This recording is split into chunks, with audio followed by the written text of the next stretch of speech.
ግሩምና ድንቅ ሆኜ ተፈጥሬያለሁና አመሰግናለሁ። ስራህ ድንቅ ነው፣ ነፍሴም እጅግ ታውቀዋለች። ዓለምን ያስደነገጠ ተፈጥሮ ያላቸው የዓለማችን ክስተቶች። በምድር ላይ ወደ 8 ቢሊዮን የሚጠጋ የሰው ልጆች ቁጥር ሲኖር ቁጥራቸው እንዲሁ እንደበዛ አፈጣጠራቸውም ብዙ አይነትና እጅግ የሚያስደንቅ ነው። ብዙ የሚያስደንቁ ሰዎች አይተን ይሆናል። ምናልባት ግን ስለነዚህ የተለየ አፈጣጠር ስላላቸው ሰዎች በእርግጥም ሰምተው ይሆን? በዚህ ዝርዝር ውስጥ የተለየ የሆርሞን እጥረት ባጋጠማቸው በተወለዱ ሰዎች እስከ አስደናቂ ተፈጥሮ እስካላቸው ሰዎች እንመለከታለን። የአላፍ ከተፈጠረው ወጣት ወንድ እስከ የተለየ የአይን ቀለም እስካላት ኢትዮጵያዊት ልጅ ድረስ እናያለን። በዝርዝር እንመለከትማለን። አብራችሁን ቆዩ። 10 ከዓለማችን ዙሪያ የተለየ ተፈጥሮ ያላቸው ግለሰቦች። አኮስታ አይዛ። ይህ ሰው በአሜሪካ ፊኒክስ የተወለደ የ17 ዓመት ወጣት ሲሆን ወደ ሰውነቱ ኦክሲጅን ማስገባት የማይችልና ያለምንም አገጭ የተወለደ ነው። ምንም እንኳ ይህ ወጣት እንደተወለደ ያን ያክል የመኖር እድል የለውም የሚሉ ተስፋ አስቆራጭ ሐሳቦች ከዶክተሮች ቢሰጣቸውም ቤተሰቦቹ ግን ተስፋ ሳይቆርጡ ልጃቸውን ማዳንና አሁን ላለበት ሁነት ማድረስ ችለዋል።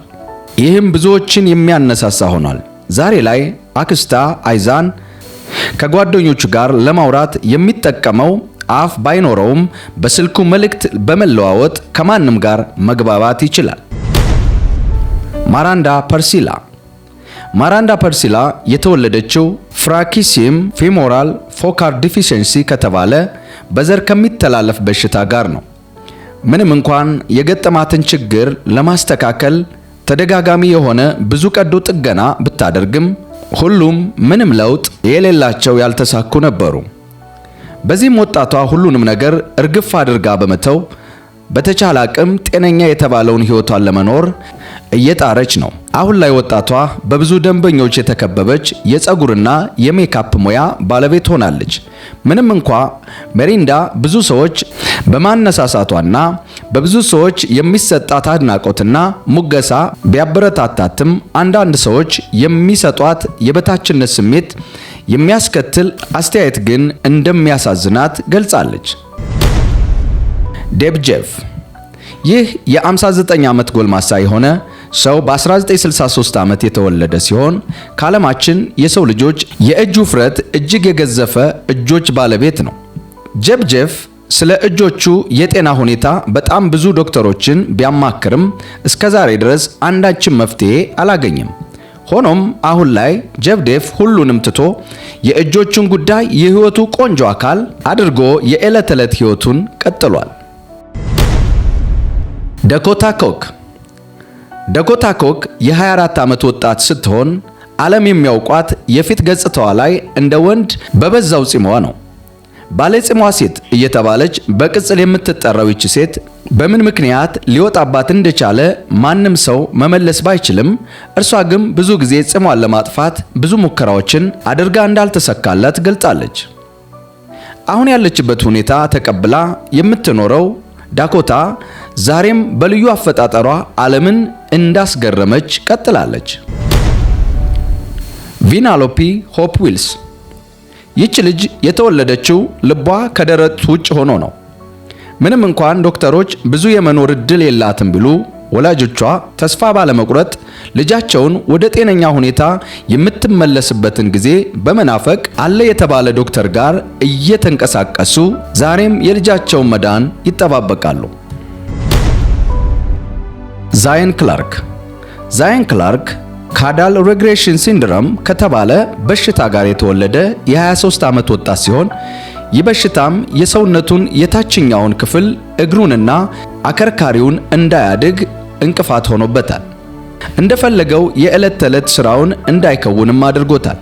ነገር ግን ዛየን በእንዲህ አይነት ሁኔታ ያሉ ሰዎች በጭራሽ ወደማይሞክሩት ጠንካራ ስፖርት ራሱን በማሳተፍ ውጤታማ የሆኑ ውድድሮችን ማድረግ ችሏል። ሄያኪም ጋቲች። ሄያኪም ጋቲች የጥቁሮች ንግሥት በመባል የምትታወቅ ሴት ስትሆን ይህንን ስሟን ያገኘችው እጅግ ለየት ካለ የቆዳዋ ጥቁረት የተነሳ ነው። ይህ ለየት ያለ የቆዳ መልክ ብዙ ጊዜ በዕለት ተዕለት ሕይወቷ ሰዎች እንዲያፈጡባት አድርጓታል፣ እንዲያሾፉባትም ምክንያት ሆኖ ቆይቷል። ይሁን እንጂ ሐኪም ይህንን የሰዎችን ትኩረት ወደ በጎ ነገር ቀይራ ራሷን ስኬታማ ወደሆነ የሞዴል ዘርፍ በማሰማራት የቻለች ድንቅ ወጣት ነች። ነገር ግን ሐኪም አሁን ወዳለችበት የታዋቂነትና የዝና ማማ ላይ ለመድረስ ብዙ ውጣ ውረዶችን ልታልፍ ተገዳለች። ሳራ ጉትስ የ10 ዓመት ልጅ እያለች ነበር የቆዳ ህመም በሆነው ኮላጅን ዲፊሸንሲ የተጠቃቸው። ህመሙም ከባድ ከመሆኑ የተነሳ የሳራን የመገጣጠሚያ አጥንቶች እጅግ በጣም አዳክመው ነበር።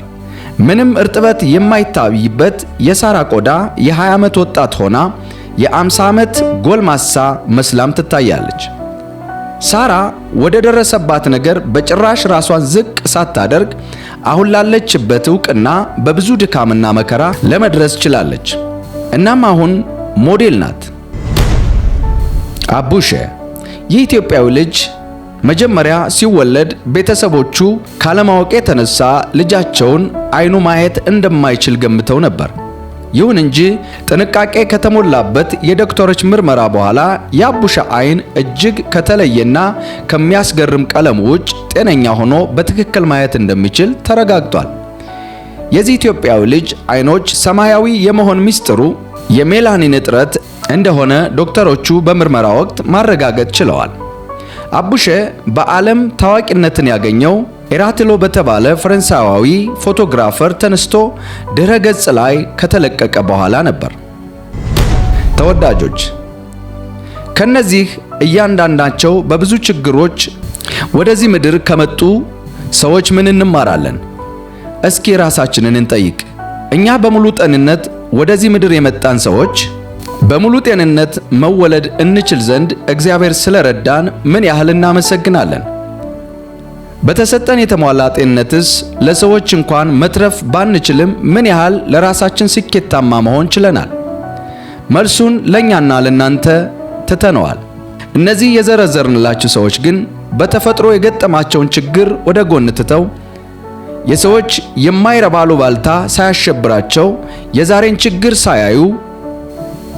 ችግር ሳይሆን የነገርን ብሩህ ተስፋ በማሰብ ዛሬ ላይ አሉባልታንና መጠቋቆሚያ ካደረጉባቸው ሰዎች ገዝፈው በከፍታ መቀመጥ ችለዋል። እናም በተሰጠን በጎ ነገር ሁሉ እግዚአብሔርን እያመሰገን ነገን በተስፋ በመጠበቅ ለስኬት እንትጋ እንላለን። ጸጋ ይብዛላችሁ።